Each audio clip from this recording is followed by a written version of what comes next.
आइए जानते हैं आज के कुछ प्रमुख अंतर्राष्ट्रीय खबरों को। पहले एक नजर आज की हेडलाइंस पर। गुजरात विधानसभा चुनाव 2022 में रविंद्र जडेजा की पत्नी हार्दिक पटेल को बीजेपी ने बनाया उम्मीदवार। मैनपुरी में डिंपल को उतारने से पहले अखिलेश ने सजाई फील्डिंग, 2019 के नतीजों से है सतर्क। फडणवीस की तारीफ, मोदी शाह से मिलने की चाह, जेल जाकर बदल गए संजय राउत के सुर। हेट स्पीच मामले में आजम खान को कोर्ट से झटका, सजा पर रोक की अर्जी खारिज। केंद्रीय मंत्री अमित शाह बोले, कांग्रेस लोकतांत्रिक नहीं, परिवार से जन्मी पार्टी। लालू यादव को किडनी देंगी उनकी बेटी, सिंगापुर में ट्रांसप्लांट इसी महीने। एलन मस्क ने ट्विटर कर्मचारियों को भेजा पहला ईमेल, कर दिया एक और बड़ा ऐलान। गुजरात के पूर्व सीएम और डिप्टी सीएम का ऐलान, नहीं लड़ेंगे गुजरात चुनाव। घर वापस लौटी देसी गर्ल प्रियंका चोपड़ा, बेटी मालती संग शेयर की खूबसूरत फोटो। और सपना फिर टूट गया, भारत को बुरी तरह रौंद कर T20 वर्ल्ड कप के फाइनल में पहुंचा इंग्लैंड। गुजरात विधानसभा चुनाव 2022 के लिए राज्य में सत्तारूढ़ भारतीय जनता पार्टी ने भारतीय क्रिकेट ऑलराउंडर रविंद्र जडेजा की पत्नी रिबारा जडेजा को जामनगर उत्तर विधानसभा सीट से प्रत्याशी बनाया है और इस सीट के मौजूदा विधायक धर्मेंद्र सिंह एम जडेजा का टिकट काट दिया गया है। इसके अलावा कांग्रेस छोड़कर बीजेपी में शामिल हुए पाटीदार नेता हार्दिक पटेल को भी वीरमग्राम से पार्टी उम्मीदवार बना दिया गया है। गुरुवार को जारी की गई प्रत्याशियों की पहली सूची में 182 में से 160 विधानसभा सीटों की प्रत्याशी घोषित कर दिए गए हैं। इस सूची में कुल 7 नाम ऐसे हैं जो पिछले विधानसभा चुनाव में कांग्रेस के टिकट पर चुनाव लड़े थे। मुलायम सिंह यादव की सीट रही मैनपुरी से समाजवादी पार्टी ने लोकसभा उपचुनाव में डिंपल यादव को मैदान में उतारा है। इस सीट पर यादव परिवार से ही धर्मेंद्र यादव और तेज प्रताप यादव जैसे नेताओं के नाम चर्चा में थे, लेकिन अखिलेश ने पत्नी डिंपल पर भरोसा जताया है। इस तरह नेताजी की खास विरासत को अखिलेश यादव अपने परिवार में ही बनाए रखेंगे। यही नहीं, डिंपल को जीत दिलाने के लिए समाजवादी पार्टी ने पूरी फील्डिंग भी सजा ली है। गुरुवार को डिंपल के टिकट का ऐलान हुआ है और उससे पहले बुधवार को पूर्व मंत्री आलोक साक्य को मैनपुरी का जिलाध्यक्ष बनाया गया है।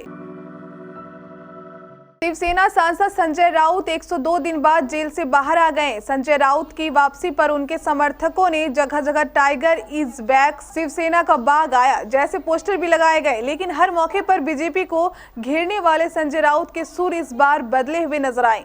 उन्होंने जहां उद्धव ठाकरे और शरद पवार से मुलाकात करने की बात कही तो दबे सुर फडणवीस सरकार की तारीफ भी की। राउत ने कहा कि वे जल्द प्रधानमंत्री नरेंद्र मोदी और अमित शाह से भी मिलने जाएंगे। शिवसेना सांसद संजय राउत पात्रा 3 महीने बाद जेल से रिहा हो गए। उन्हें प्रवर्तन निर्देशालय ने पात्रा चौल घोटाले में मनी लॉन्ड्रिंग से जुड़े मामले में इस साल जुलाई में गिरफ्तार किया गया था।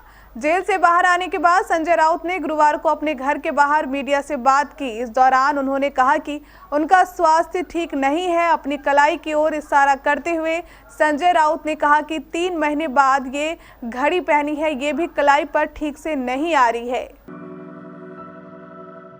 हेट स्पीच मामले में आजम खान को एमपी एमएलए कोर्ट से झटका लगा है। उनकी तरफ से जो स्टे एप्लीकेशन दायर की गई थी उसे कोर्ट ने खारिज कर दिया है। सबसे पहले रामपुर कोर्ट ने हेट स्पीच मामले में आजम को दोषी माना था और उन्हें 3 साल की सजा सुनाई गई। इसके साथ साथ उनकी विधानसभा वाली सदस्यता भी रद्द कर दी गई। अब सपा की तरफ से सेंसस कोर्ट में रामपुर कोर्ट के फैसले की चुनौती दी गई थी। उम्मीद है कि आजम को वहां से राहत मिल जाएगी, लेकिन अभी के लिए इस कोर्ट ने भी सपा नेता को बड़ा सियासी झटका दिया है। उनकी राहत वाली अर्जी खारिज कर दी गई है, यानी कि उनकी सजा बरकरार रहने वाली है। इससे पहले सुप्रीम कोर्ट से आजम को ये राहत जरूर मिली थी कि रामपुर में उपचुनाव कराने को लेकर प्रक्रिया पर कुछ समय के लिए रोक लगा दी गई थी। अमित शाह ने कहा कि एक और कांग्रेस पार्टी है जो परिवारवाद से बाज नहीं आती। कांग्रेस में माँ बेटे के अलावा कुछ नजर नहीं आता। दिल्ली में भी माँ बेटा और हिमाचल में भी माँ बेटा है। कांग्रेस लोकतांत्रिक पार्टी नहीं, परिवार से जन्मी पार्टी है। ये राजा और रानी का जमाना नहीं, जनता का जमाना है। 5 साल के अंदर केंद्र व राज्य की दोनों सरकारों ने मिलकर हिमाचल की तस्वीर बदल डाली। कांग्रेस ने 4 पीढ़ी से 60 साल तक शासन किया। 2014 में नरेंद्र मोदी सरकार आई, जिसने 12 करोड़ माताओं के घर में गैस सिलेंडर पहुंचाने का काम किया। मोदी सरकार ने 10 करोड़ से ज्यादा शौचालय, 3 करोड़ से ज्यादा को घर और 60 करोड़ लोगों का 5 लाख रुपए तक स्वास्थ्य का खर्चा दिया है। बिहार के पूर्व मुख्यमंत्री और आरजेडी सुप्रीमो लालू प्रसाद यादव का सिंगापुर में किडनी ट्रांसप्लांट होगा। लालू को उनकी बेटी रोहिणी आचार्य किडनी देगी। लालू यादव अभी दिल्ली में हैं और जल्द ही सिंगापुर के लिए रवाना होने वाले हैं।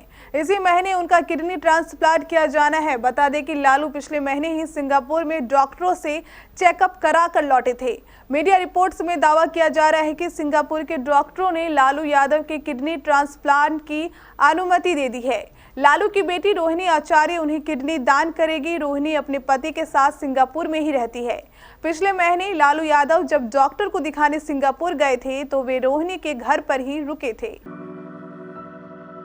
सोशल मीडिया कंपनी ट्विटर के नए मालिक एलन मस्क ने कर्मचारियों को अपना पहला ईमेल भेजा है। बुधवार देर रात भेजे इस ईमेल में उन्होंने कर्मचारियों से आने वाले दिनों में मुश्किल वक्त के लिए तैयार रहने को कहा है। एक न्यूज के मुताबिक एलन मस्क ने अपने ईमेल में कहा है कि अपनी बात को सुगर कोट करने का कोई तरीका नहीं है। ये बताने की जरूरत नहीं है कि आर्थिक स्थिति क्या है और विज्ञापन पर निर्भर ट्विटर जैसी कंपनियों पर इसका क्या असर हो सकता है।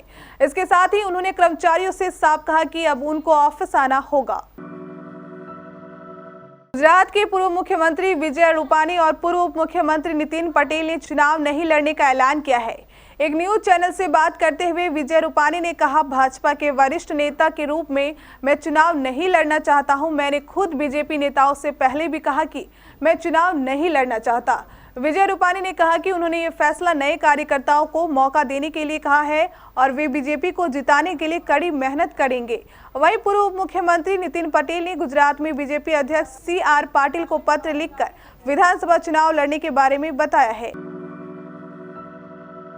बॉलीवुड देसी गर्ल प्रियंका चोपड़ा हिंदुस्तान से अमेरिका वापस लौट गई है। कुछ दिनों के लिए प्रियंका चोपड़ा हिंदुस्तान आई हुई थी। घर पहुंचते ही प्रियंका चोपड़ा ने इंस्टाग्राम पर प्यारी सी तस्वीर शेयर की है। फोटो में वो बेटी मालती संग खेलती दिख रही है। प्रियंका की ये फोटो बता रही है कि उनके लिए बेटी से चंद दिन भी दूर रहना कितना मुश्किल है। भारत दौरे के दौरान हर दिन प्रियंका चोपड़ा सोशल मीडिया पर ट्रेंड होती रही। पहले उन्होंने मुंबई में अपने हेयर प्रोडक्ट अनोमली का प्रमोशन किया। इसके बाद वो यूनिसेफ प्रोग्राम में शामिल होने लखनऊ पहुंची। दोनों प्रोग्राम अटेंड करने के बाद अब प्रियंका अपने घर वापस लौट गई है। मां बनने के बाद ये पहला मौका था जब प्रियंका बेटी मालती से इतने दिन तक इतनी दूर रही, इसलिए उन्होंने घर पहुंचते ही बेटी को गोद में उठा लिया है। T20 वर्ल्ड कप 2022 के सेमीफाइनल में शर्मनाक हार से भारतीय क्रिकेट टीम का चैंपियन बनने का सपना एक बार फिर अधूरा रह गया।